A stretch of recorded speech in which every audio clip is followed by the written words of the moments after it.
Purihin po ang Panginoon. Salamat po.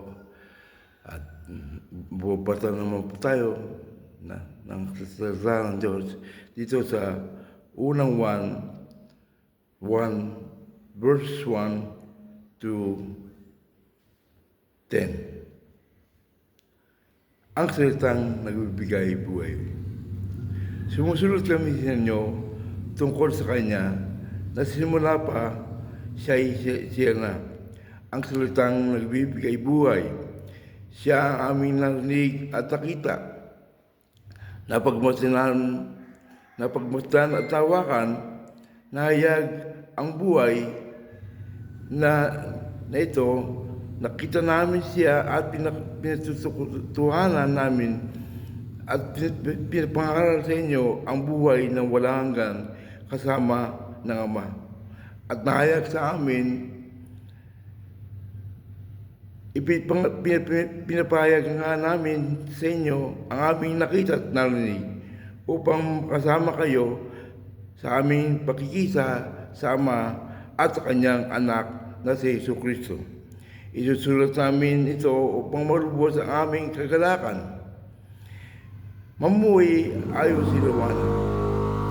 Ito ang aming narinig sa Kanyang anak at pinapayag naman namin sa inyo, ang Diyos ay liwanag at walang anumang kadiliman sa Kanya.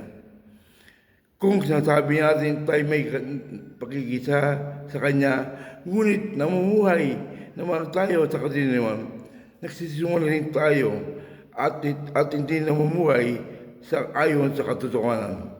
Ngunit kung namumuhay tayo sa liwanag, gaya niya na sa liwanag, tayo'y nagkakaisa at lahat ng ating kasalanan ay nililinis ng dugo na Jesus na Kanyang anak. Kung sinasabi natin tayo walang kasalanan, dinadaya natin ang ating sarili at wala sa atin ang katotohanan. Subalit, pinapayag natin ang ating mga kasalanan, patatawarin tayo ng Diyos sa mga ito at linisin tayo sa lahat nating kasalanan.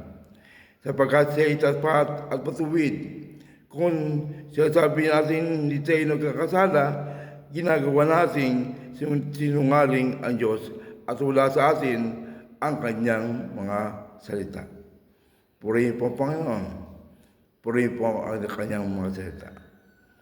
Praise the Lord.